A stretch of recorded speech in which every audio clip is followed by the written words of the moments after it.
I'm Catherine. The rain was pounding against the windows as I sat in the conference room, surrounded by my family. The air was thick with tension, and I could feel the weight of what was about to happen. My mother sat across from me, her eyes cold and calculating. My father stared at the carpet, his face a mask of guilt. And my brother, Tom, fidgeted in his seat, his eyes darting around the room. The lawyer, M.S. Thompson, stood at the head of the table, holding a leather folder. She cleared her throat and began to speak. Your grandfather, Mr. Harris, updated his will 8 weeks ago. This document reflects his final wishes. My mother leaned forward, her eyes narrowing. What could he possibly have changed? He gave us everything already. M.S. Thompson opened the folder and removed a stack of papers. Mr. Harris sold the surface rights to his ranch last year for $1,200,000. He transferred the funds to your father, Mr. Harris, with the understanding that he would take care of him. My mother scoffed. We did take care of him. We gave him a place to live and took him to his appointments. Yes. Thompson continued. However, Mr. Harris also severed the mineral rights from the surface of the ranch in 1979. He signed a lease that the rest of the county thought was worthless, but has proven to be quite valuable. As of 8 weeks ago, the mineral estate and its accumulated proceeds were valued at just over $20 million. The room fell silent. My mother's face turned pale, and my father's eyes widened in shock. Tom let out a low whistle. M.S. Thompson turned to me. Catherine, your grandfather left the residue of his estate, after the advance to your father and modest bequests to others, in trust to you. He also established a fund to help families who can't afford care keep their aging parents at home. I felt a lump form in my throat. I had known my grandfather was a wise and generous man, but I had no idea he had been sitting on such a fortune. My mother exploded. This is ridiculous. She manipulated him. He was old and confused. This isn't fair. M.S. Thompson remained calm. Mr. Harris was fully competent at the time he updated his will. There is a video record of his capacity assessment in the file. My mother turned to me, her eyes blazing. After everything I've done for this family, you steal it out from under us. You're just like your grandfather, always hoarding your money. I took a deep breath. I didn't take anything. Grandpa asked me to take care of him, and I did. I didn't ask for anything in return. My mother's face twisted in anger. You're a liar. You've always been jealous of us. You just want the money. I looked at her, my eyes steady. I don't want the money. I just want to honor Grandpa's wishes. He trusted me, and I'm not going to let him down. My mother stood up, her hands shaking. I'm going to contest this will. I won't let you get away with this. M.S. Thompson sighed. You're welcome to contest the will, but I should warn you that it will be a long and expensive process. Mr. Harris's wishes are clearly stated in the document, and I believe the court will uphold them. My mother sat back down, her face red with anger. This isn't over. I'll find a way to get what's mine. I looked at my family, my heart heavy. I had always hoped that we could come together in this difficult time, but it seemed that money had driven us apart. As I sat there, I couldn't help but think back to the day my grandfather had sold his ranch. It had been a sunny afternoon, and we had sat at the kitchen table, drinking coffee. He had looked at me, his eyes full of wisdom, and said, "Some things you write down, Catherine. Some things you find out." I had thought he was just being cryptic, but now I realized that he had been trying to tell me something. He had known that my parents were only interested in his money, and he had wanted to make sure that I was taken care of. I remembered the day he had given me the brass key. He had told me that it opened something worth opening, but he had never told me what it was. I had carried that key with me ever since, wondering what it could possibly unlock. Now I knew. The key had opened a drawer in the lawyer's office, and inside was a file labeled The Land. It contained the details of my grandfather's mineral rights and the accumulated proceeds. I looked at the file, my hands shaking. I had never imagined that my grandfather had been so wealthy. But more than that, I was touched by his trust in me. He had known that I would do the right thing, even when it was difficult. As I left the conference room, I felt a sense of peace wash over me.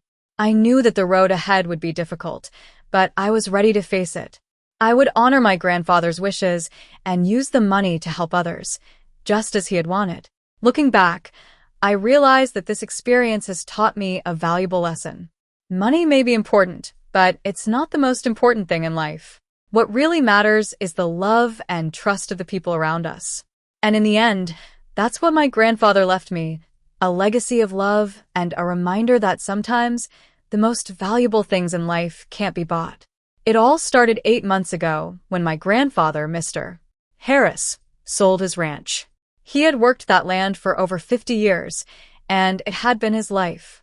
But he was getting older, and he knew that he couldn't keep up with the demands of the ranch anymore. When the offer came in for $1,200,000, he took it. He didn't hesitate. He knew that it was the right thing to do. But instead of keeping the money for himself, he gave it all to my father. I was there when he made the transfer.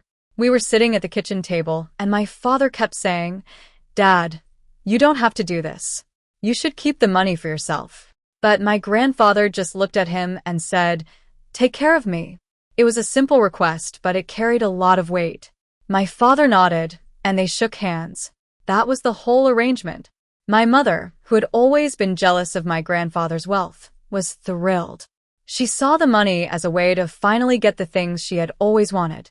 She started making plans for a new kitchen, a new car, and a vacation. But I could tell that my grandfather was worried. He had always been a frugal man, and he didn't like the way my mother was spending the money. He also knew that my father wasn't the most responsible person, and he was afraid that the money would be gone in no time. A few weeks after the transfer, my grandfather started acting strange. He would forget things, and he would get confused easily. My mother started calling me, her voice full of worry. "Catherine, your grandfather is getting worse. He's not himself." I went to see him, and I could see that he was in trouble. He was sitting in his chair, looking lost and confused. I sat down next to him and took his hand. "Grandpa, what's wrong?" He looked at me, his eyes full of sadness. "I made a mistake, Catherine. I should have kept the money for myself. I thought your father would take care of me, but he's just like your mother. He only cares about the money." I felt a lump form in my throat. I had always known that my parents were selfish, but I had never realized how much it was hurting my grandfather. I decided to take him in. I moved him into my apartment and I took care of him. I made sure he had his medications, and I took him to his appointments. I also spent a lot of time with him, listening to his stories and learning about his life. At first, my parents were angry. They thought I was trying to steal their inheritance. But I didn't care. I knew that my grandfather needed me, and I was going to be there for him. As I got to know my grandfather better, I realized that he was a lot more than just a wealthy rancher. He was a wise and kind man, and he had a lot of stories to tell.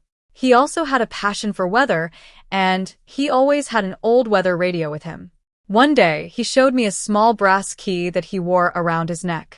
He told me that it opened something worth opening, but he wouldn't tell me what it was. He just said, "You'll find out someday." I didn't think much about it at the time, but as the months went by, I started to wonder what the key could possibly unlock.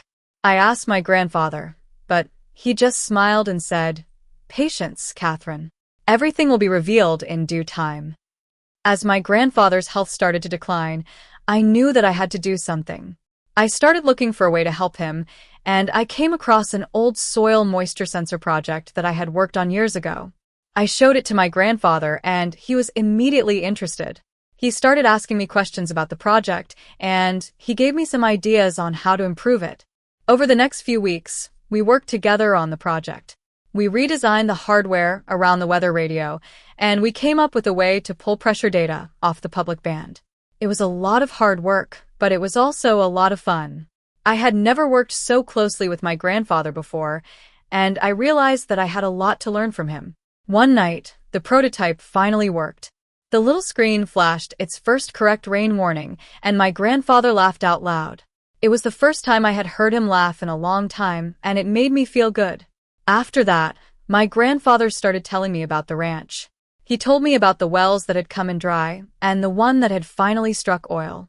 He also told me about a man in a suit who had come to the ranch in 1979 and offered to lease the mineral rights.